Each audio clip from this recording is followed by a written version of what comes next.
سلیمان رحمت اللہ علیہ بڑے اللہ والے گزرے ہیں. حج کے سفر پر اپنے نوکروں کے ساتھ نکلے. ایک جگہ پڑاؤ ڈالے, دیکھا وہاں پر کچرا کنڈی ہے, ایک خنجر مرا پڑا ہے, مردہ ہو چکا ہے. ایک لڑکی آئی, ہاتھ میں ٹیفن ہے, چاقو سے اس مردہ خنجر کے جسم کا گوشت کاٹ کر اس ٹیفن میں ڈال لی.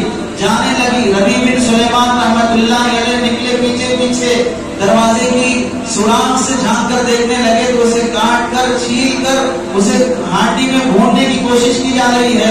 یہ دروازے کو دھکا دے کر کھولے اور کہنے لگے رکو رکو, اسے نہ بناؤ, اسے نہ کھاؤ, یہ مردار ہے, یہ شریعت میں حرام ہے, نہیں کھانا چاہیے. تو ان لوگوں نے کہا کہ ہم 3 سال سے فاقے میں ہیں اور پانی اور پتوں پہ گزارا ہو رہا ہے. آج ایسی نوبت آ گئی کہ 4 دن سے کچھ کھانے کو نہیں ملا ہے, صرف پانی اور نمک پہ گزارا ہو رہا ہے. کوئی پڑوسی, کوئی مسلمان ہمارا خیال نہیں کرتا. اور عجیب بات یہ ہے کہ ہم سید گھرانے سے ہیں, اللہ کے نبی علیہ السلام کے خاندان سے ہیں. تو جب انہوں نے سنا اتنا فاقہ اور کوئی پریشان حال مدد کرنے تیار نہیں, گھر میں 4 بیٹیاں ہیں, کوئی کمانے والا نہیں ہے. ربیع بن سلیمان رحمت اللہ علیہ جن کے پاس 600 درہم چاندی کے سکے حج کو جانے کے لیے جمع کر کے رکھے تھے, اپنے آدمی سے کہا کہ ہمیں گھر واپس ہونے کے لیے کتنے پیسوں کی ضرورت پڑے گی. اتنے پیسے 20 درہم رہیں گے تو ہم واپس جا سکتے ہیں. باقی 600 درہم میں سے 100 درہم کا آٹا خریدا اور بقیہ پیسے اس آٹے کے تھیلے میں رکھ کر انہیں ہدیہ کر دیا. حج کا سفر کینسل کر کے واپس گھر لوٹ گئے.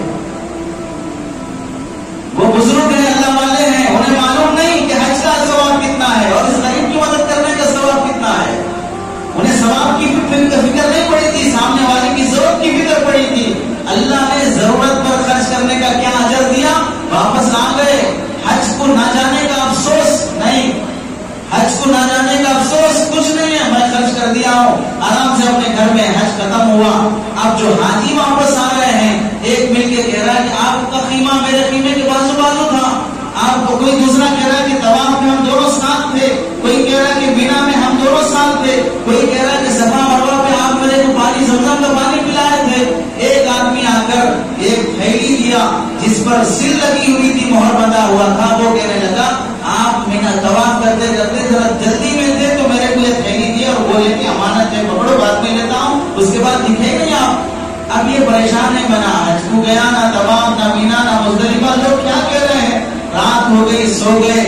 تو اللہ کے نبی علیہ السلام خواب میں تشریف لائے.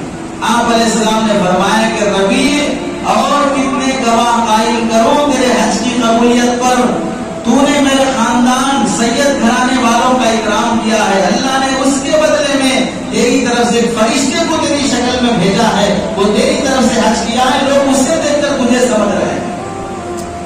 اور جب وہ تھیلی کھول کے دیکھا تو 600 درہم جو چاندی کے سکے صدقہ دیا تھا, تھیلی میں 600 درہم سونے کے سکے تھے, سونے کے سکے تھے. اور اس میں پرچی پڑی ہوئی تھی, کاغذ پہ لکھا ہوا تھا جو ہمارے ساتھ سودا کرتا ہے وہ نفع میں رہتا ہے, جو ہمارے ساتھ سودا کرتا ہے وہ نفع میں رہتا ہے.